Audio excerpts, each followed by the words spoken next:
Chapter 6, The Revolutionary War. The timeline. The timeline shows events that occurred over a period of approximately 10 years. Those years were some of the most important in United States history.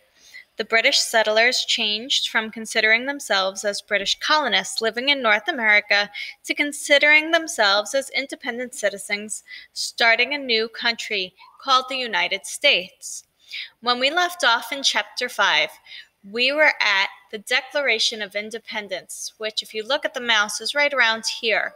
It's important to see all of the other things that have already happened that lead to the Revolutionary War. And we're actually going to spend some time backing up a little bit to right about here so we can explore all of these different important events that happened. Let's talk about the final steps towards independence. A review of the Intolerable Acts. Let's do a quick review of what we've already learned. We know the British settlers originally moved to the 13 colonies for economic reasons or to escape religious persecution. We know that many settlers in the colonies also gained the right to self-government. That was a right very few people around the world enjoyed. The British used the Intolerable Acts to take that right away from the Massachusetts colony after the Boston Tea Party. The colonial leaders throughout the 13 colonies feared that the British government led by King George would take away the right to self-government from all the colonies. In the last chapter, you read about events that led up to the passing of the Intolerable Act. Britain needed money to pay for its army in the colonies and for the debt from the French and Indian War. We know that Britain passed a series of revenue-generating laws, such as the Sugar Act, the Stamp Tax, and the Townshend Act, to get more money from the colonists. We also know that the colonists found ways to get around those taxes, and Britain did not make much money. In addition to Britain not making much money from its revenue-generating taxes, those laws made the colonists angry.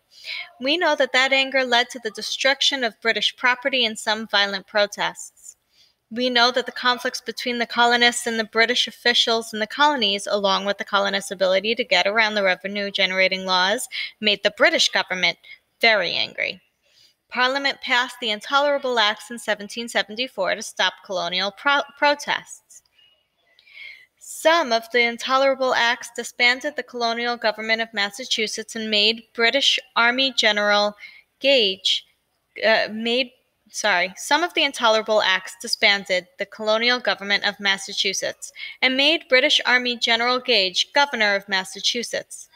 King George also sent about 4,000 British soldiers and the British Navy to Boston to help General Gage enforce the laws that punished the colonists. Sending the additional soldiers resulted in a situation where there was approximately 1 British soldier for every 4 colonists living in Boston. The Boston colonists resented or were very angry about the British soldiers. Because the soldiers' red coats were so visible, the colonists were reminded every day that the British government was preventing them from having the freedom to govern themselves. Colonists angrily thought of the British soldiers as King George's tax collectors and sheriffs in red coats. The First Continental Congress and the Suffolk Resolves.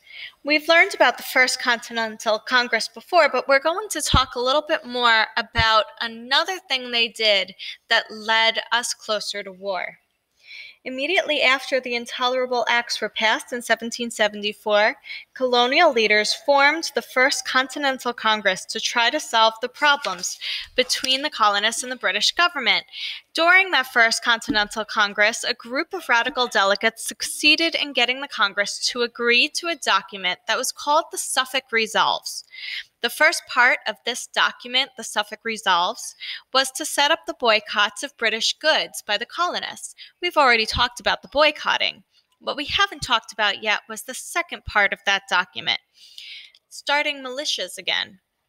The second and most radical part of the Suffolk Resolves told each colony to restart local militias. Militias consisted of colonists who formed local military units to protect their own towns and villages. Militias were not new to the colonists. The British government had organized colonial militias during the French and Indian War to help fight against the French. After the French and Indian War, those militias were disbanded, and now the Suffolk Resolves called for those colonial militias to start up again. This time, they wanted these militias to stop the British Army from enforcing the Intolerable Acts and other acts that were meant to punish the 13 colonies.